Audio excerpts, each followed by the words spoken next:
So thank you very much it's a big honor for me to be here and talk about my research in terms of science capital. So I'm going to try to take you into informal science practices that I've been engaged in over time and talk to you a bit about, try to kind of address different dimensions of science capital that have already been kind of raised in a different way in the context of informal science practices.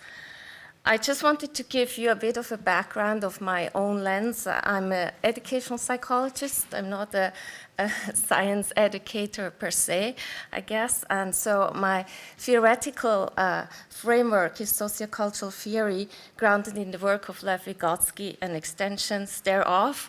And it's a theoretical perspective which is based on a relational worldview like Bourdieu.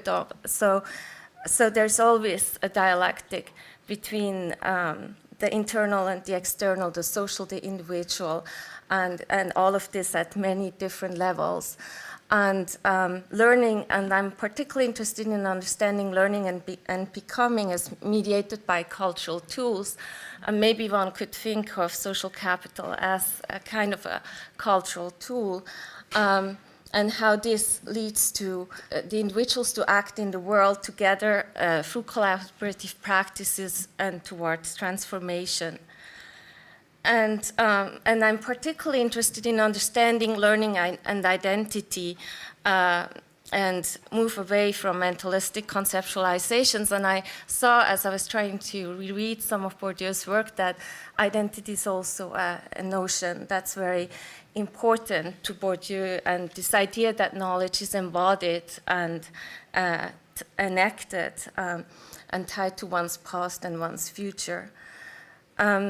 Looking at Bourdieu, he talks also about different levels of analysis that are very important, which are also very important in a sociocultural approach, which are dialectically interrelated again. And so we can go from the macro to the micro and try to understand science literacy development at these many different levels. So now I'm going to take you to one example of one project that I'm kind of finishing up. It's a 3-year project where I developed 2 science after-school clubs in 2 different high schools in Montreal that we ran for 3 years and that are now currently taken over by a community organization to ensure sustainability of these clubs. And they're based on the 5th dimension model, which was proposed by Michael Cole a long time ago, and that led to a whole infrastructure worldwide of after-school clubs that do a lot of work with technology, but are also, they're pretty much multidimensional. What's interesting about that model, it's really a partnership between a university, the schools, and the community, because oftentimes when we talk about partnerships, at least in Canada, we forget the university part. And so the whole project in itself had 3 objectives. We worked on pedagogical innovations, trying to do participatory science media projects. We also used the science clubs for teacher training and played with that idea. And another big goal of the project is to try to come up with some kind of model that works for high schools in Quebec or in Montreal to engage in a more productive way with after-school activities within the school system. And ensure the sustainability. I wanted to show you this picture. These are portraits that we made with the youth in one of the clubs that we used in an exhibit recently in their community. And I wanted to use this to kind of illustrate the complex nature of the youth that I've been working with in these schools, which are also in underserved communities. Schools that are heavily marked by globalization, movement, cultural discontinuities, linguistic discontinuities for the students. In Montreal, everybody has to go into the French school system, but a lot of these youth are much more fluent in English and speak typically 3 languages. A lot of them are very connected still with their home culture. Hardly any of them were born in Montreal, and many of them moved back every summer for 2 or 3 months to their home country. So there's a lot of different kinds of cultural flows going on that kind of constitute their everyday life.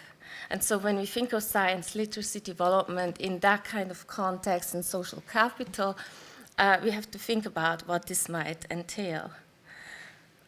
Here I just show you some pictures of the making of a collaborative video, which we did the second part of the school year last year, where after having done videos in small groups, they decided that it would be fun to do one as a whole group.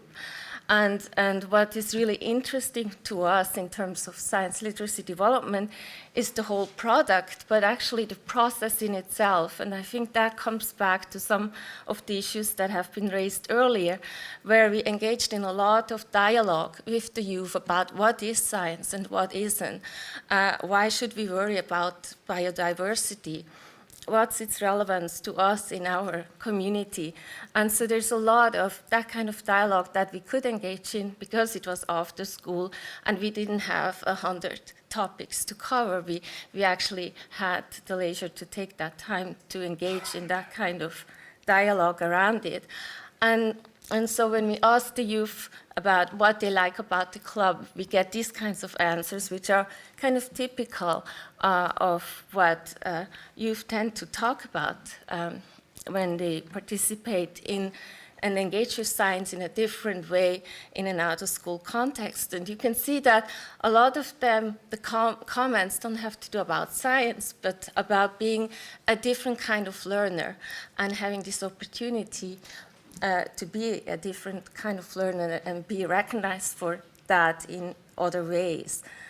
Engagement in these kinds of activities is also challenging, but this is just a dialogue among one of the youth and the instructor it was a youth who was very engaged in the production of the video and interviewed the scientists.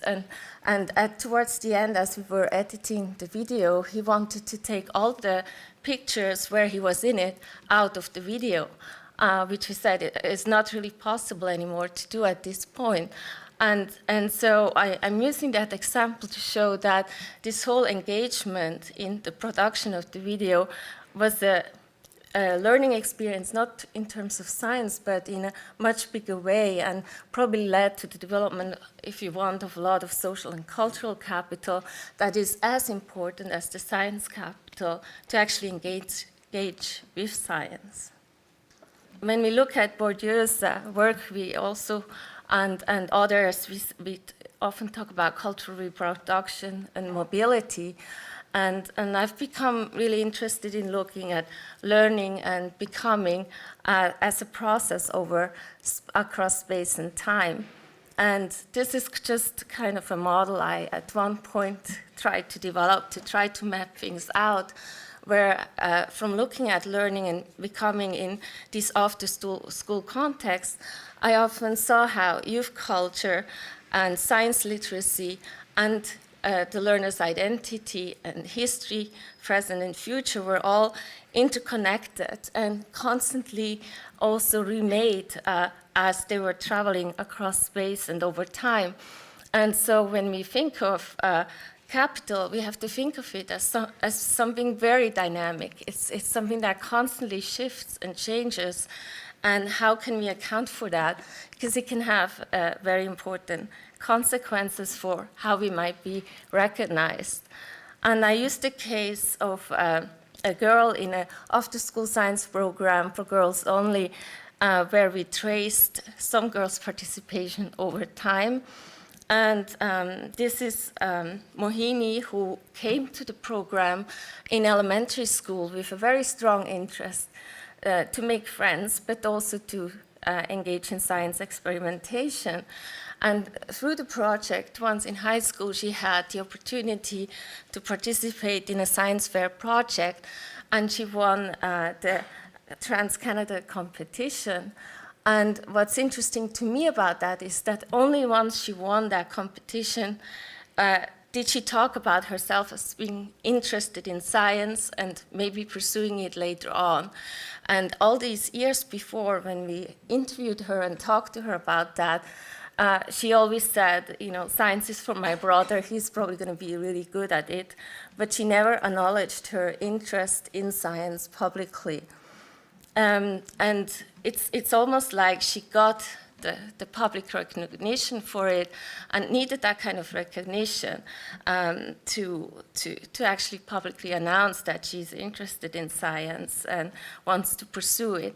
At the same time, I think in terms of our conversation, she really bought into this economic exchange value of science, where she was trying to participate in all these kinds of practices that would get her ahead of the game and get her into the pipeline.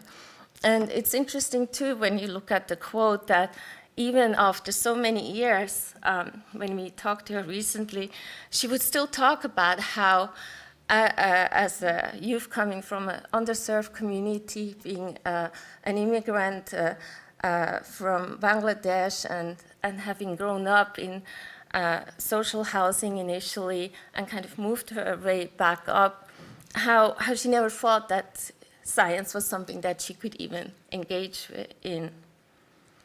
And so this brings me to another data set where I looked at participants in a summer program. It was a 6-week internship math and science upward bound program in Colorado, where I looked at youth engagement in science within the program, and then I tried to follow them up into their undergraduate work at the university.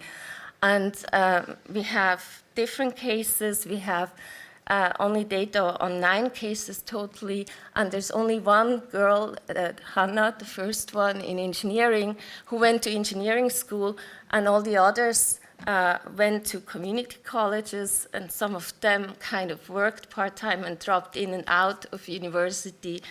None of them went to a first-year university. So there was all this thing going on that to me seems to indicate that there's an important interaction between economic, social, culture, and symbolic capital, and that it's dangerous maybe at times to look at just one kind of capital. And I think that's already been said, but I think that's a nice example of that, how these things play out and over time. And maybe at this point in time, once these youth were at the university, economic capital and symbolic capital was much more important than the other kind of capital that they had been developing over time.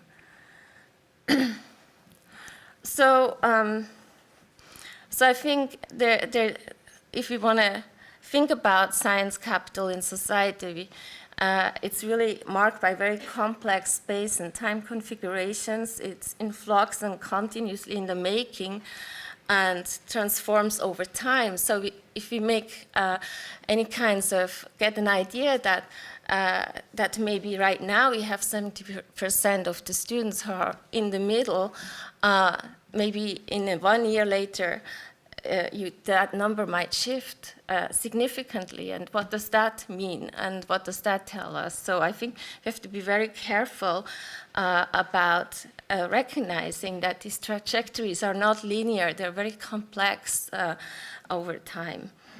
There is also globalization, which leads to a complex cultural flows and all these different discontinuities that the youth have to deal with, which at times puts them at a disadvantage, which at the same time is actually a rich resource and capital.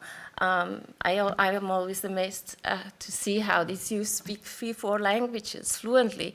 And if you look at ourselves, I mean, how many of us actually speak that many languages? So, but that's not something that's recognized or mobilized. There's no space for them to mobilize it. There's also the issue of multidimensionality and science literacies and place-based studies that I think we have to pay attention to. I was working recently with Inuit youth in the north of Quebec, and I was trying to think what science capital would mean in that kind of context, and it's very complex, and I think you would have to look at place-based science capital to really understand it, plus much more. I mean, it's a very complicated issue.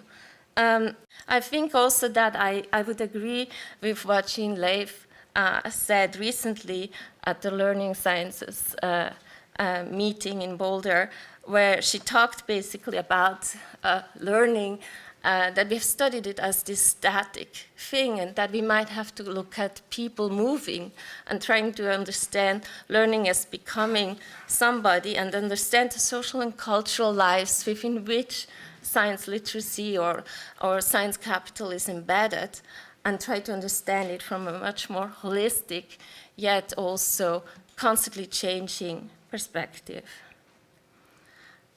Another thing to think about is when I think about learning in after-school context, I always feel that there's a lot of learning going on, but it's not about science.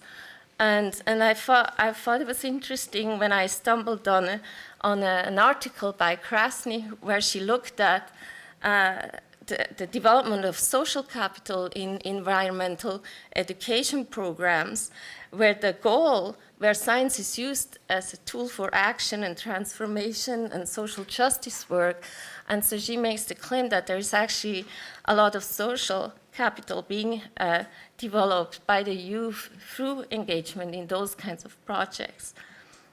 So I think that out-of-school science programs do a lot of very important work in helping students develop social and cultural capital. And I think that in itself is extremely important. And it's something that we have to think about as constituting science literacy development itself. I also wanted to close with just some issues about the methodological challenges of science capital. And I often thought, as I was preparing for this talk, I often thought of science literacy and science capital almost in an interchangeable way, but I think that's very dangerous. And we might fall back in the trap of dealing with it as a static asset. We really have to pay attention to its multidimensionality and the contextual factors and the many levels of analysis. We might also think of assessing it in different ways through participatory research with youth, teachers, policymakers, and documenting it in other ways than just through interview or survey data. And I stop here. Thank you.